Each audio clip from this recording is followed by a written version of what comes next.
14 septembre, 9h du matin.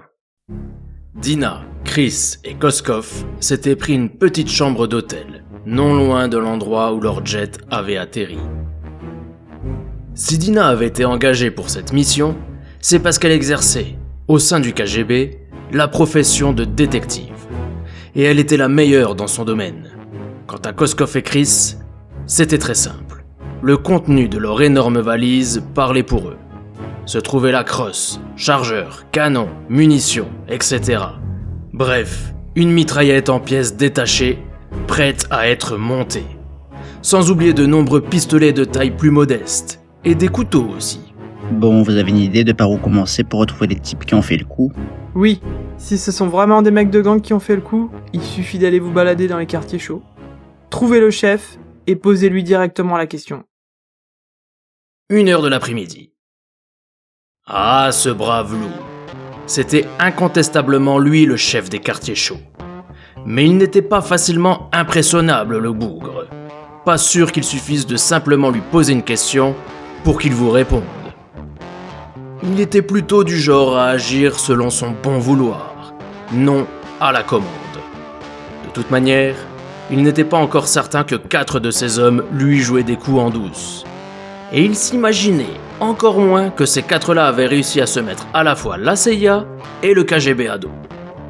Bien loin et insouciant de tout cela, il était en ce moment même dans son appartement du Westgate et jouait une petite partie de poker avec son acolyte Ooms.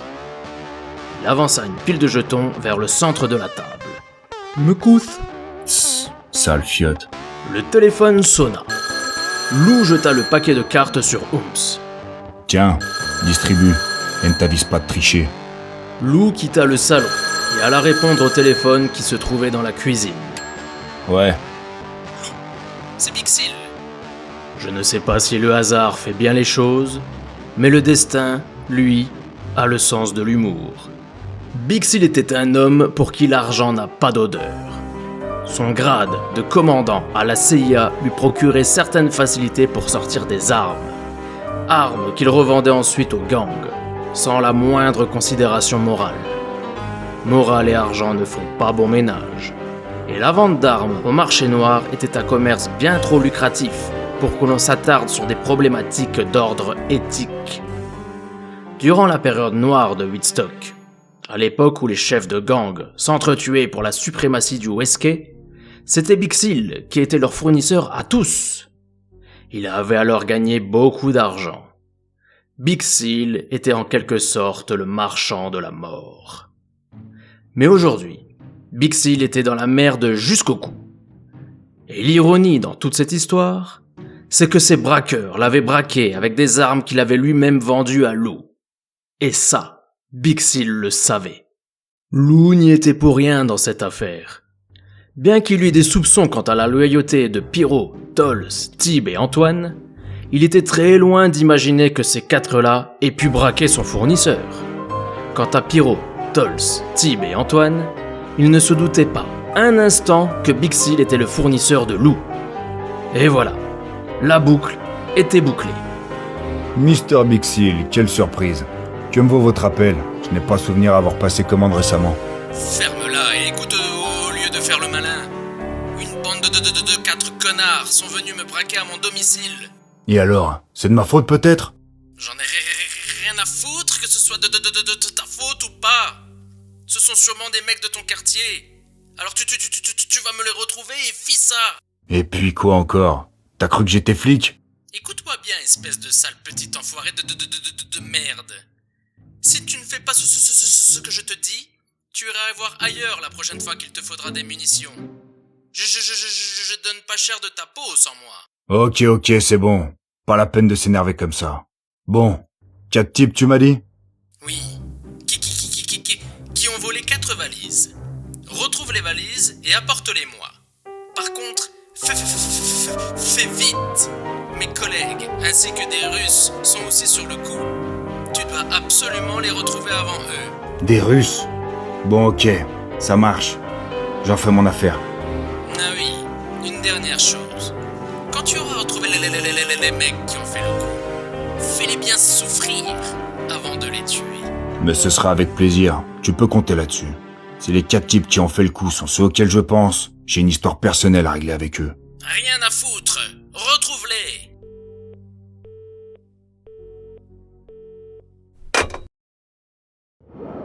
Chris et Koskov erraient à présent dans les rues du Westquay. Ils accostèrent un jeune adolescent du quartier, assis sur les escaliers de l'entrée de son immeuble, essayant de s'allumer une cigarette malgré le vent. Qui est le chef dans ce quartier? D'où tu me parles, toi? On se connaît? Qui est le chef dans ce quartier? Reprit Chris en mettant une claque au garçon. Aïe! Il s'appelle Lou. Où habite-t-il? Réponds, avant que mon ami Chris ne perde à nouveau patience. Dans leur appartement, Lou et Ooms continuaient leur partie de poker. C'est payé. T'as quoi, toi? Couleur. J'ai gagné. Dit-il en dévoilant fièrement son jeu. Non, non. Combien de fois faudra-t-il que je te le dise? Tu ne peux pas faire une couleur en mélangeant du carreau avec du cœur. Je suis désolé, mais carreau et cœur, c'est rouge. Ce qui veut dire qu'en réalité, c'est une couleur. Donc, j'ai gagné. Soudain, on frappa à la porte. Allez, va ouvrir, va. Au lieu de raconter de la merde. Ooms se leva de son fauteuil et alla ouvrir la porte. Un visage familier de longue date fit son apparition. Mais Ooms ne semblait pas content de le revoir. Hors de ma vue, sous-fifre. Va t'enquérir ton maître. Lou arriva à son tour dans le couloir de l'entrée. Jacob? Ça faisait longtemps qu'on ne t'avait plus vu dans le ghetto. Qu'est-ce qui t'amène? Besoin de drogue? Même les légendes ont leur côté sombre.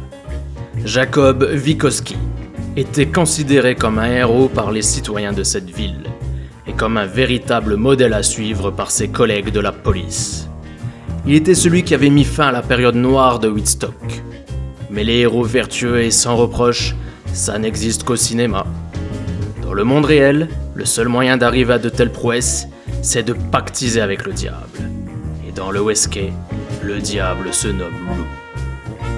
Pour mettre fin à la guerre des gangs de cette fin des années 40, Jacob avait secrètement conclu un accord avec le dénommé Lou, qui n'était alors qu'un jeune brigand belliqueux. Ce fut grâce à lui qu'il réussit à coincer les anciens chefs, ouvrant ainsi une voie royale à Lou. C'est ainsi que Jacob devint le héros qu'il était aujourd'hui. Quant à Lou, il devint le maître incontesté du Westquay. Mais par là même, le Westquay devint sa prison.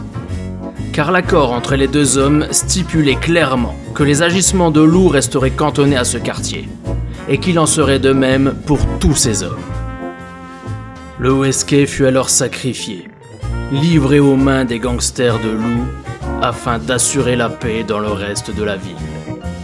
Mais ce pacte venait d'être rompu, après tant d'années, et ce malgré Lou, par 4 jeunes braqueurs dont l'insouciance leur avait fait pousser des ailes.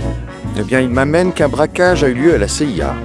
Les documents militaires ont été volés et j'ai toutes les raisons de croire que ce sont des types de ton quartier qui ont fait le coup. Aussi, j'avais pensé que je pouvais compter sur ton aide pour les retrouver, en souvenir du bon vieux temps. Et si je refuse de t'aider? Ah, toujours aussi comique, à ce que je vois. C'est bien, c'est très bien, ça. C'est important d'avoir de l'humour lorsqu'on vit dans l'Ouest.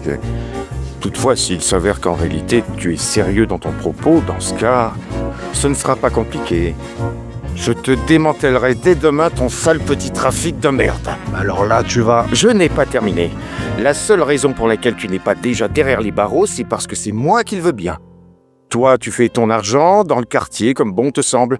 La seule chose que je te demande en échange, c'est de garder le contrôle des mecs qui vivent ici. Qu'ils ne viennent pas foutre la merde ailleurs. Maintenant, si tu me dis que tu n'en seras pas capable, notre accord sera simplement abandonné. Ancien, antique, archaïque, démodé, dépassé, désuet, caduc. Il y eut un long silence gênant. Lou finit néanmoins par lui répondre. Je vais retrouver tes 4 mecs. Jacob afficha un grand sourire de satisfaction et inspira profondément. Voilà, je savais que je pouvais compter sur toi. Bien. Maintenant, si tu as de la résine de cannabis à m'offrir, je suis preneur. J'ai le sommeil agité en ce moment. Après avoir conclu leurs petites affaires, Jacob quitta l'appartement. Lou s'en retourna au salon, Fou de rage, il envoya un énorme coup de pied dans sa fragile table basse, renversant avec elle les cartes et jetons de poker qui se trouvaient dessus. Ah, on ne joue plus alors ? Lou avait eu la belle vie ces 3 dernières années. Mais tout a un prix. Lou savait que tout risquait de basculer pour lui s'il ne faisait pas ce qu'on lui demandait.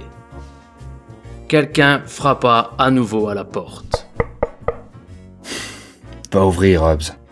Ooms se rendit dans l'étroit couloir et ouvrit la porte. Mais avant même qu'il eût le temps de réagir, le colossal Chris, qui se trouvait juste derrière, lui administra un violent coup de poing au visage. Ooms tomba par terre. Chris se jeta ensuite sur ce pauvre Ooms et se mit à le secouer au sol. Parle! Tu vas parler, oui? Koskov se jeta sur Chris. Attends, Chris, on n'y a pas encore posé de questions. Oups, pardon. Lou fit une entrée précipitée dans le couloir. Mais c'est quoi ce bordel? C'est toi, Lou? On a hâte de parler.